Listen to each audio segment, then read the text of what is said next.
Zoti Goxha, për të ndalur tek zgjedhjet, është publikuar raporti së fundmi OSBE ODIHR. Kemi nga një ranë Partinë Socialiste me 83 mandate dhe Partinë Demokratike me 50 mandate, teksa le të themi nga ana e Partisë Demokratike ka patur denoncime të shumta lidhur me zgjedhjet. Sa i përket raportit të publikuar nga OSBE ODIHR, çfarë mund të themi nga ana juaj? Unë mund të them me plot gojë që në Shqipëri nuk është mua se s'ka pas zgjedhje të lira apo të ndershme. Sipas nesh, në Shqipëri s'ka pas zgjedhje fare. Por ajo që ka thot PD-ja fsheh një të vërtetë shumë të madhe, sepse ata janë të kompromentuar për ta thënë të vërtetë. Ata se thonë dot. E vërteta është që në kutitë e votimit, sipas të dhënave që ne kemi mbledhur, janë mbi 150.000 vetë votimi më shumë për shkak të kompromiseve, pazareve që Partia Demokratike ka bërë prej 5 vjetësh me Edi Ramën, dhe herë ishte fillim fare Lul Bashi, tani është Sali Berisha, por po tjetët njerëz, po tjetët Dorac të Lulzim Bashi, sot kanë manipuluar gjithë procesin në bashkëpunim me Edi Ramën. Kjo duket pak absurde kur e dëgjon, se thonë ja PD-ja po denoncon, PD-ja po bën sikur po denoncon. Unë këtu kam një raport, ky është një letër që i drejtohet OSBE ODIHR-it, ky është një material prej 16 faqesh, i cili është jashtëzakonisht shumë profesional. Çdo kush do ta ketë mundësinë të ta ndjekë pas shfaqjes të emisionit, i cili është një material që shpjegon që në raportin e ODIHR-OSBE-s ka një mashtrim 9 herë. Në këtë mashtrim përcaktohet që në Shqipëri ka pasur pajisje të identifikimit biometrik në çdo qendër votimi, për ato që vendosin gishtin. Dhe për shkak se ka qenë kjo gjë, çdo vot në kuti është bërë verifikuar në bazë të kartës identitetit, apo jo. Pra është bërë identifikim biometrik pa kanë votuar. Në fakt kjo është një gënjeshtër e madhe, ne kemi vërtetuar në emisionin tuaj me shfaqje video live dhe unë ju falenderoj shumë për atë që ju na keni dhënë mundësi, se keni qenë shumë pak që na keni dhënë këtë mundësi, ku ne kemi paraqitur se si në një pajisje të identifikim biometrik, unë votova për vete dhe për kolegun tim Armando Vrushi, i cili është dhe autori kryesor i këtij raporti, i cili është një nga ekspertët më të mirë në Shqipëri në fushën e teknologjisë informacionit për zgjedhjet, dhe unë votova për veten time dhe për të njëkohësisht, për 2 vetë. Ndërkohë ai votoi me cop karton për veten e tij. Këtë e bën në datë 28 prill përballë OSBE-s dhe përballë KQZ-s, i cili ky lajm u fsheh dhe nga OSBE dhe nga KQZ dhe nga mediat e pushtetit, ku sa harroj asnjë moment çastin, kur kryetari i shoqatës gazetarëve Isuf Myzyra, më duket se ka emrin, ky tipi Isa Myzyra se e ka, ky tipi që është kryetari i shoqatës i bëri thirrje gjithë gazetarëve të largoheshin nga demonstrimi, që të mos e shfaqnin, sepse ky është i kompromentuar me OSBE-n dhe me KQZ-n. Dhe në atë situatë që ne vërtetuam, treguam që në Shqipëri mund të votosh sa herë të duash me këto pajisje, mjafton që të kesh me vete kryetarin e komisionit. Sepse i kanë hequr anëtarëve të komisionit të drejtën për të marrë me verifikim. Por ndërkohë as kryetarët e komisioneve nuk kishin mundësi të dinin sa vetë voton. Një element tjetër i këtij raporti që është mashtrim, përveç faktit që thotë ka pas pajisje identifikimit biometrik, ka edhe që thotë që janë offline, pra nuk kanë qenë në internet.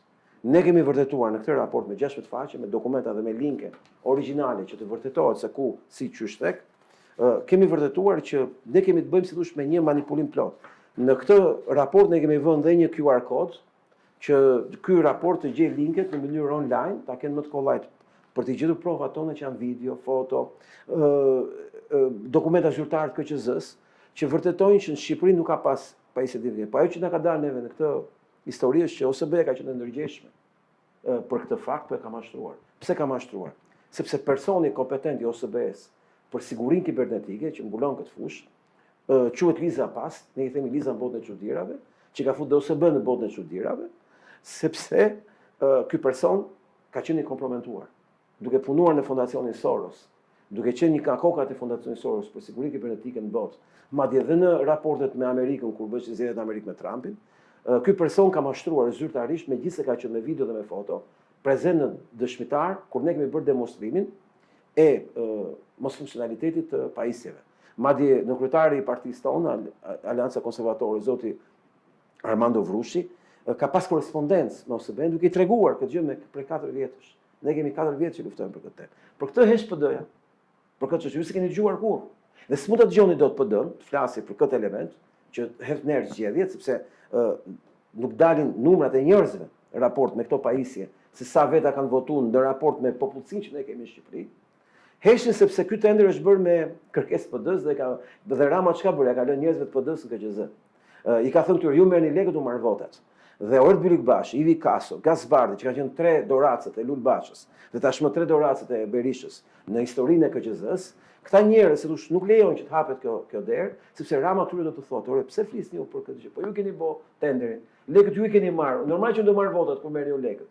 Në këtë kuptim unë po them me plot gojen që PD-ja hesht për pajisje identifikim biometrik, sepse është e komprometuar. E njëjta gjë ka të bëjë edhe me votimin jashtë vendit. Ne kemi raportin ton që po nxjerrim këtë javë që do jetë një shok real në Shqipëri mbi atë që ka ndodhur këto 4 vjet, jo këtë vit. Ne nuk kemi bërë raport për zgjedhjet 2025, por kemi bërë raport për 2021, 2023, 2025, dhe ato zgjedhjet e vogla ndërmjetëse. Ne kemi bërë një raport ku vërtetojmë që Shqipëri nuk ka pas zgjedhje fare, asnjëherë. Sepse edhe kjo që u bë me diasporën tani, programi, software-i që është përdorur për regjistrimin e diasporës ka qenë komprometuar. Kemi nxjerr faktet e provat se si kompania që ka fituar tenderin e ka pas mirë dhe me PD-n dhe me PS-n. Prandaj s'kan folur asnjëherë dhe nuk flasin akoma, sepse është Infosofti dhe Sali Berisha nuk mund të flasë për Infosoftin, ndërkohë që Rama këtë ka shfrytzuar Infosoftin, i cili ka kontraktuar një kompani italiane sipas dhënave të marra nga zoti Gendi Progni, një kompani italiane e cila merresh me shitje digjitale. Dhe gjithë dhënat biometrike të shqiptarëve janë komprometuar në Itali. Dhe sa po vinin ke folio, ke platforma e zgjedhjeve në Shqipëri, automatikisht është shfaqet që platforma e Partisë Socialiste vendi pikim. Dhe futeshin si të gjithë, dhe në del që shumë shqiptar u është hequr e drejta për të votuar, apo u është penguar vota për të arritur në destinacion, apo u është azgjësuar vota dhe është ndruar vota për të arritur në destinacion, duke prodhuar në Shqipëri një situatë që ne mund të kemi në mënyrë fake në këto zgjedhje të paktën 250.000 deri në 300.000 fletë votimi. Mund të jetë dhe më pak, por janë mbi 150.000, kjo është e sigurt. Në këtë logjik nuk bëhet fjalë për zgjedhje, e lëmë të lira dhe të ndershme. Të lira do thotë të mos ketë patronazhim, që ka. Të ndershme do thotë që të mos ketë falje gjobash, që ka. Pra, ne kemi të bëjmë jo me një problem kaq të vogël, saç është të blesh zgjedhjet nëpërmjet votuesve, duke i prish mendin atyre, duke i shantazhuar, duke i kontrolluar. Por ne themi këtu s'ka pas zgjedhje fare se fletë votimi nuk korrespondojnë me numrin e qytetarëve që janë brenda Shqipërisë, me ata që kanë qenë për Shqipëri. Sipas nesh, mjafton që kushdo që ka qenë komision të PD-s, të pyesi veten nëse ka pasur më shumë se 400 vota për t'i bërë atit më thjesht logjikën dhe të pyesi veten. Nëse ngam pas më shumë se 400 fletë votimi në kutit numëruara, që unë vetë nuk kisha mundësi ti numëroja, se ja kanë heqë drejtën komisionerëve me anë të Oer Bylik-Bashit, Ivi Kasus dhe Gazbardit, këta i kanë hequr drejtën komisionerëve që të marrin regjistrin, ti s'ke firmosur, ti ke vënë vetëm gishtin. Ata nuk e dinin sa veta kanë votuar, dhe kur unë kam thënë ju në procedurë verbal keni 400 sa veta, dhe sa veta duhet të votojnë gjatë një dite, dhe sa minuta duhet për të votuar, sa sekonda duhet për të votuar, ata në habitur, ku kanë mësuar, që kanë qenë aty me qendrën bosh, po ndërkohë duhet kishin një person në 1 minutë e ca. Dhe ata thonë, ore, vërtet nuk kemi pas kaq shumë njerëz, kemi pas më pak. Dhe arsyeja pse kanë pas më shumë është sepse pajisjet e identifikimit biometrik kanë qenë online dhe mund të hakeroheshin nga Partia Socialiste në çdo moment, dhe fletë e votimi që ndodhen në kuti votimi janë të paqarta se si ndodhen aty, sepse nuk korrespondon numri i njerëzve me numrin e dhënave procedurë verbale. Nga ana tjetër, sipas censusit të vitit 2023, që është fake, dhe që pas ka votuar 87% e shqiptarë, duke ditur që mosha e re voton shumë pak. Duke ditur që shumë shqiptarë nuk kanë votuar, i bie që Shqipëria të ketë thyer çdo rekord evropian në histori me 87% të njerëzve kuti votimi. Por ndërkohë ky census është fake, është mashtrim, sepse censusi real në Shqipëri nxjerr 1.9 milion vetë, që i bie që të jenë 1.2 milionë ca votues.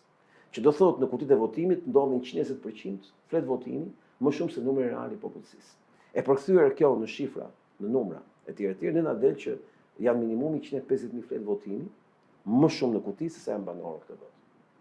Në këtë rast, zoti Goxhaj, pra kemi një parti opozitare, e cila sipas asaj që the dhe ti bën sikur denoncon, dhe kemi Partinë Socialiste nga ana tjetër, e cila fitoi edhe mandatin e 4 për qeverisur vendin, për ta përmbyllur. Cila është thirrja juaj dhe si do të vijoni më tej për të vënë në pa të gjitha këto shkelje të cilat ju keni konstatuar dhe i keni me prova dhe fakte? Unë si ish kryetari i Partisë Aleancë Konservatore, dhash dorëheqjen pikërisht për shkak të rezultatit dobët formacionit tonë dhe kandidaturës time, i bëj thirrje çdo shqiptari që e vetmja shpresë që ka, që të çajnë sistemin e kontrolluar që është fake, ku edhe Partia e Adriatik Lapajt dhe Arlind Qorit e të tjerë ishin pjesë e garancisë një sistemi të manipuluar, pra ishin figura e korrektesës një procesi të rrem zgjedhor, të bashkohen me Partinë Aleanca Konservatore për Shqipërinë. Në shtator do bëhet një kongres ku do zgjidhet leadership i ri dhe kryesia e re dhe çdo shqiptar do ketë mundësi të ketë informacion të një modeli tjetër aty në informacion ku kryetari jep më të parë dorëheqjen në momentin që dështon në objektivat e vet. Kjo është ajo që duhet shqiptarëve për të përballë me këtë diktaturë të 84 votave. Ne parti antisistem konservatore, por e ardhmja ka treguar në Europë që na përket ne. Në Europë është vërtetuar që konservatorët kanë të ardhme. Liberalët janë të shkuara. Ne jemi e ardhmja, kurse partitë e djathtas qendrës, siç është Partia Demokratike, Partia Socialiste dhe partitë e tjera që janë djathtas qendrës së majtit e tjerë, janë pjesë e establishmentit evropian që po vret Europën. Ne jemi me ato forca të cilat u përket e ardhmja. Edhe në Amerikë, po të shohësh politika amerikane për Ballkanin, është pikërisht, për Europën, është pikërisht në favor të forcave konservatore, edhe raporti që ne po përgatisim, drejtohet Kongresit Amerikan, Senatit Amerikan, për një instancë dëgjimore që ne duam të realizojmë në Amerikë, për të paraqitur që në Shqipëri është aplikuar ajo që bën amerikanët në vitin 2020, ku i vodhën votat Trumpit partia në pushtet, që ishte me Biden më vonë, i vodhën votat me post, si ke ne, dhe me pajisjet Smartmatic të Sorosit. Këto pajisjet Sorosit Smartmatic janë marrë në Amerika e si në Shqipëri, dhe ky rrezik vjen edhe për Europën që do bëhet dhe gjithkund tjetër. Besojmë shumë që do kemi shumë sukses në raport me Amerikën, me forcat konservatore amerikane, që të sigurojmë asistencë për të audituar zgjedhjet e Shqipërisë, sepse raporti jon nuk është një raport thjesht për të konstatuar ç'a ndodhi, po është një raport se si mund të auditohen zgjedhjet e Shqipërisë. Shqipëria duhet të kenë vëmendje ndaj nesh, na braktisën këto zgjedhje, por ja ku është rezultati që patën, duhet kuptojnë shumë shpejt që u mungojnë avokati i tyre në parlament, por mund ta kenë atë avokat në politikat e ardhshme dhe në aksionin e ardhshëm. Momenti më i rëndësishëm është të kenë vëmendjen tek ne. Këto 3 muaj vere janë momenti ku ata do ballafaqohen me alternativën tonë, por mbi të gjitha dhe do kuptojnë që zgjedhjet janë mashtrim, nuk ka zgjedhje në Shqipëri, por palët janë gjitha bashkë. Zoti Goxha, falenderoj. Faleminderit. Shikues të nderuar, ishim deri në këto momente me avokatin Altin Goxha për të diskutuar rreth çështjeve më të fundit sa i përket edhe gjyqit të zhvilluar nga Goxha me LGBTQ lidhur me një film që i përket kësaj shoqate që do transmetohej për publikun, një gjyq të fituar nga ana e Goxhait, por jo vetëm edhe për të komentuar raportin e fundit të OSBE-ODIHR lidhur me zgjedhjet parlamentare të 11 majit, që i dhan Partisë Socialiste 83 mandate dhe Partisë Demokratike 50 mandate në kuvendin e ri që pritet të nisë punimet në shtator të këtij viti. Bashkë mirëpafshim.